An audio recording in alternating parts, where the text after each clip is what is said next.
સાવરકુંડલામાં ભાજપના મહામંત્રી અને રામ જન સમિતિના પ્રમુખ પર હુમલો।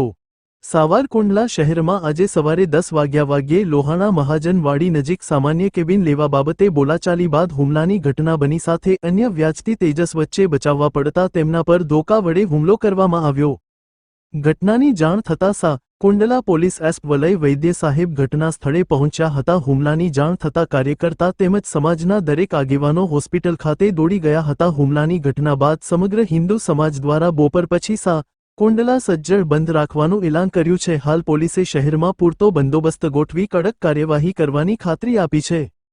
સાવરકુંડલામાં ભાજપના મહામંત્રી અને રામ જન સમિતિના પ્રમુખ પર હુમલો।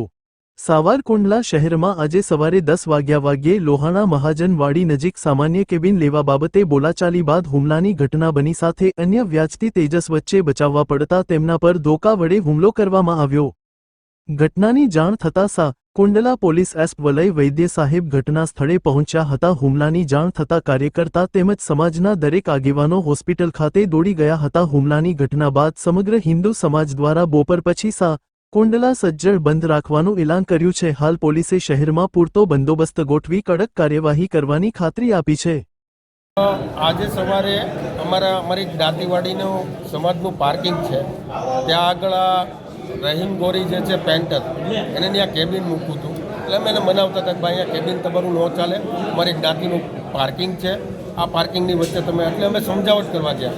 અમારા જ્ઞાતિના સમાજનો પ્રમુખનો ફોન આવ્યો એટલે હું ગયો, એટલે એને પ્રમુખને એટેક કરવા, એટલે કે 5 જણા મારવા આવ્યા, એટલે હું વચ્ચે પડ્યો એટલે મારી ઉપર એટેક કરી નાખ્યો। મારી ઉપર એટેક કર્યો એટલે વચ્ચે તેજસ લુવાર કરીને પડ્યો, તો એને ગળા છીપી દીધી અને એને ફાડી દીધો। પાવડા લઈ આવ્યા અને કાયદેસર અમને મારવા જ આવ્યા અને મારી જ નાક હતી।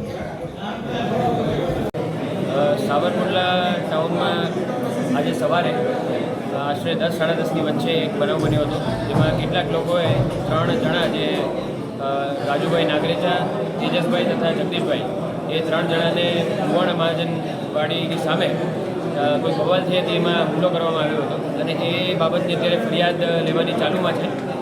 પોલીસે ત્યાં બંદોબસ્ત રાખી દીધેલો છે અને કડકથી કડક કાર્યવાહી કરવામાં આવશે આરોપીઓ સામે।